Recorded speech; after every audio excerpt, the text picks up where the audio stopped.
I'm sure you know Donald Trump put out a video message on Friday. He said, quote, "I was wrong and I apologize." But then he called this a distraction and he criticized Bill and Hillary Clinton. Take a listen. I've said some foolish things, but there's a big difference between the words and actions of other people. Bill Clinton has actually abused women, and Hillary has bullied, attacked, shamed, and intimidated his victims. I'm sure that Hillary Clinton is preparing for that charge to be leveled Sunday evening. What's your response? Well, you know, there was some chance this was going to come up at my debate earlier this week because Donald Trump, after he lost the first debate, went to the spin room and said, okay, now the Clintons' marriage is fair game. And, you know, I can't say how Donald Trump should run his campaign, but I can say this.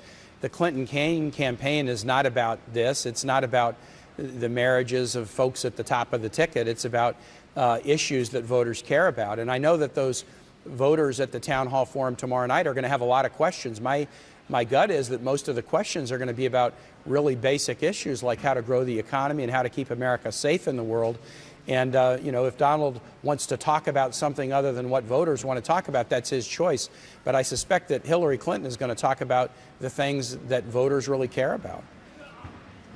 Well, you also said just a few minutes ago that you think the voters are going to have questions about what Donald Trump says on this tape. So it's not as though the personal conduct of Donald Trump, you think, is something that voters are not interested in. Is it not possible that some of them might also have questions about Bill Clinton's behavior and Hillary Clinton's response to Bill Clinton's behavior?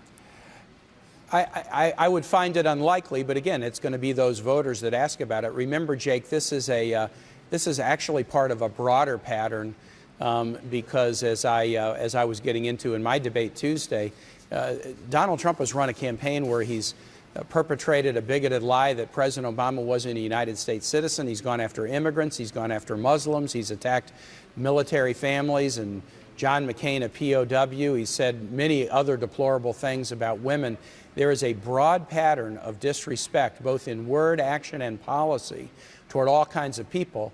And that is, I think, why this issue on Friday just so galvanized people.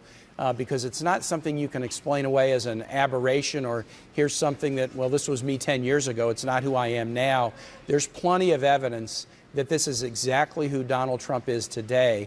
And by this, I mean divisive and cavalier in his treatment of others. And with respect to women in particular, what this shows, I think at its base, is that he cannot consider women as his equals. I think there's kind of a piece of the jigsaw puzzle missing in Donald Trump where he does not look at women and consider them as equal to himself.